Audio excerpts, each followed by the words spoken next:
Farzandlaringizning ko'z o'ngida uning onasiga lutf ko'rsating. Farzandlaringizni ko'z o'ngida onasini erkalab chaqiring. Hurmat bilan muomala qiling. Unga xushchaqchaq muomala qilayotganingizni farzandingiz ko'rsin. Farzandingizni huzurida sizning qadringizni orttiradigan eng katta narsalardan biri mana shu. Farzandni otasiga muomalasini chiroyli qildiradigan yo'llardan biri onasiga otasining muomalasi bo'ladi. Farzand oldida agar onasini ursangiz, so'ksangiz, haqorat qilsangiz, bilingki farzand sizni yoqlamaydi. Sizning tarafingizni olish oson bo'lmaydi, ayniqsa ota tomonidan.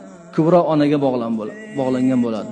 Istisno tariqasida ba'zi farzandlar otani tomonidan qo'llab-quvvatlaydi. Ammo yoshlik vaqtlarida farzandlar ko'z o'ngida aslo onasini so'ka ko'rmang. Onasini tanqid qila ko'rmang, balki bolaning ko'z o'ngida onasiga lutf ko'rsatingki, uning tasavvurida yaxshi holatlar shakllanib qolsin. Va ota-onaning o'zaro muhabbati, o'zaro inoqligi bolaning tarbiyasiga nihoyatda yaxshi ta'sir qiladi.